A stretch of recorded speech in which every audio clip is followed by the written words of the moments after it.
as you can see, we've got a new bike, FJR1300. Very nice machine. It's a 2020.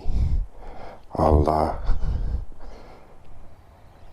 explain our buying decisions. Come for a ride. I'll tell you all about it. So, the big question is, what on earth made Beth and I, myself and Beth, decide to buy an FJR 1300 of all things? Well, you know, as with everything, as far as major purchases go, we made a list of what we've got requirements. A list of requirements, conditions that had to be met for the future motorbike. And you know, we have to consider the fact that we own a motorbike, we don't own a car. The motorbike is our one and only primary form of transport. We have to do everything with it. So, you know, when you start thinking about it like that, you start looking at the bigger tourers, not so much the city slim bikes, so to speak. Some of the nakeds are absolutely gorgeous, but hey, if you've sat on the pillion seat of one of those nakeds for a little while, you sort of start to understand that Beth didn't really want to sit there for any stretch of time. And if it's our only form of transport, it's going to be sat on for a while. So, yeah, we developed a bit of a short list, and we took a lot of bikes for a ride. I mean, a lot of bikes for a ride. And this ended up on the short list, and we were having a look through some of the dealerships and everything, and we found this sitting against the back wall of a dealer, sort of forgotten and unloved. And it had been sitting there for a while. It's actually plated 2020, and we were in June of 2021. Early June we took delivery of this machine, and we're very, very happy with our decision. Like I said, it is plated 2020. It's been sitting at the dealer for almost a year, and we were able to get a pretty good deal on it, simply because of that. It's, as far as this category of machine goes, it's a little bit old as far as old technology, which doesn't faze me in the least. I mean, if you look at the BMWs and the Goldwings and etc., they've got all the TFT screens and the radios and the sat-navs and all that stuff that I don't want. You know what I mean? Like, I don't care. I like a dial, you know. I don't need TFT screens, and I sure as hell don't want to pay a fortune for something that I don't really want or need. And I certainly don't want a radio on the bike. I never have done, and I probably never will. But never say never. I used to say that about heated grips too. This thing's got heated grips, very nice, especially on a cold morning. And it's got cruise control, which, to be honest, I never thought I'd need. I'm so in love with the cruise control. It has saved my license so many times. It's got nothing to do with relaxing or anything, but it has saved my license. I might add that as you get a little bit older, as I am, we all are, the rheumatoid arthritis kicks in. It's easy to let go with this hand, not so easy to let go with the right hand. Cruise control's good, you know. Check it out.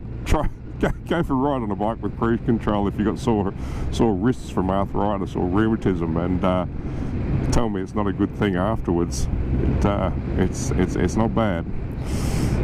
So, yeah, when you wouldn't use it here on this road, this road's too enjoyable. But yeah, so you know, some of the other competitor bikes, yeah, I looked at, and there was a lot of money. There's a lot of money with all of them, but a lot of the money that you would spend on the other bikes was for things that I don't really want or need.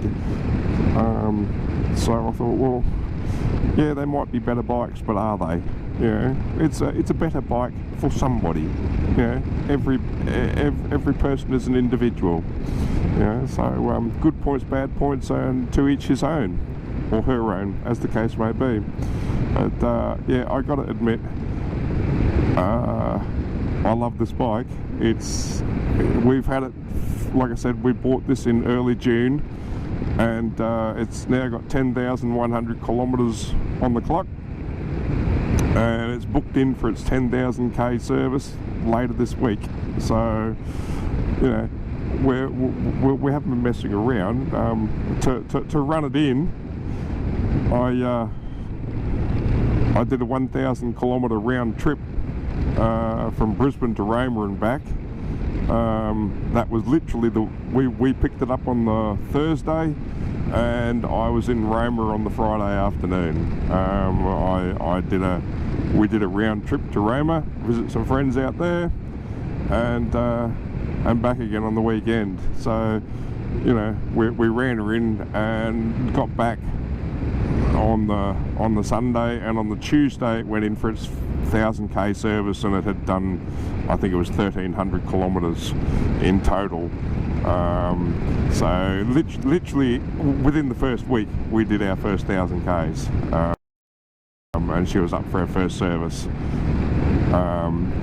And look, we've fitted a few little things to it. We got the Shad 48 litre top box. We do like a top box. We fell in love with the top box that we had on the V-Strom. Not in love with the box, but in love with the practicality of it. And just love the idea of having the top box on this, and it's just awesome. And you can swap between having the top box and no cases, or the side cases and no top box, or have all three. The only other thing I've fitted is the mount here for the phone, which I run. I put that there because we've got the Cena system in our helmets, and I've got a Bluetooth to my phone. I've got family members in various different hospitals around the countryside, so you know, it's there for when you get the dreaded call, which I've had a few times now, and you know, there's some calls you don't want to miss, and at least I can see who's calling me, and I can pull over and take the call, you know, because some calls you don't want to try and ride while you're on the call. I don't care who you are. But yeah, so anyway, this is I'm going to try and do a few more videos on a bit more of a regular basis, pretty bird. And I won't try and sell you anything in videos. I'm not into that, you know. If you want to hit like and subscribe, I'd appreciate it, but if you don't, well, that doesn't really bother me, because I'm doing this because I enjoy it. I'm not trying to make money out of it. You know, if you try and make money out of YouTube, you're way more keen than I am. I'm not going to post that many videos. So, and yeah, so occasionally I go for a nice ride, and I might mention something. If somebody asks me questions in a video, I might try and answer those questions. But yeah, she is a lovely ride. Is there anything I don't like about it? No, I can't honestly find anything about this bike that I don't like. You see these videos where people say they're 5 loves and 5 hates and all the rest of it, and I can't see anything about this bike that I don't like. Maybe I might have to look at getting some bar risers to bring them up and back just a little tiny bit, but that would be about it, and that's not a hate, that's just a slight modification, you know. She is a lovely ride, and the overwhelming conclusion after a few months and 10,000 kilometers that both Beth and I have of this bike is that it is supremely competent at everything that we have asked of it. It does everything well, nothing brilliantly, which makes it pretty bloody brilliant all round, really. It's not a track bike, but it'll get along pretty quick, you know. It's not a commuter, but you can, and I do. I can and do filter through traffic on it. You got to remember, she's a big old girl. She's a little bit wide with those panniers. Beware the gaps. Sometimes they close, if you know what I mean. But you can do it, and it's not impossible. And our overriding impression is that it is so smooth. It is just so smooth and so comfortable. Not as smooth as a Goldwing. That was lovely. Can't afford that though. But overwhelmingly smooth and competent. Just so good. So every time I ride this bike, I come away with the impression that this bike is just so damn good. The one thing that surprises me about this bike, I mean, being Yamaha, it's got pretty good quality everywhere. The one thing, the speedo is out. The speedo is not accurate. It reads high.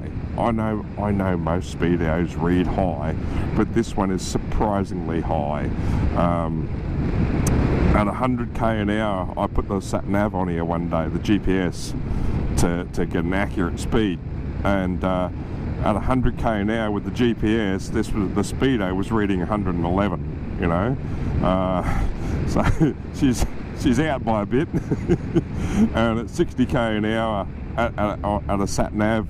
60k an hour, the speedo was reading about 65, 66, somewhere around there. You know, so yeah, she's reading a bit high. On the upside to that, if you sit on the speed limit by the speedo down here, you're never going to get booked for speeding. You won't get booked for speeding, which, let's face it, is the main aim of the game. None of us like getting fines. Alrighty, well, anyway, you all have a really great day, and I'll see you at a later date. I hope you all enjoyed this video. Catch us later. Bye for now.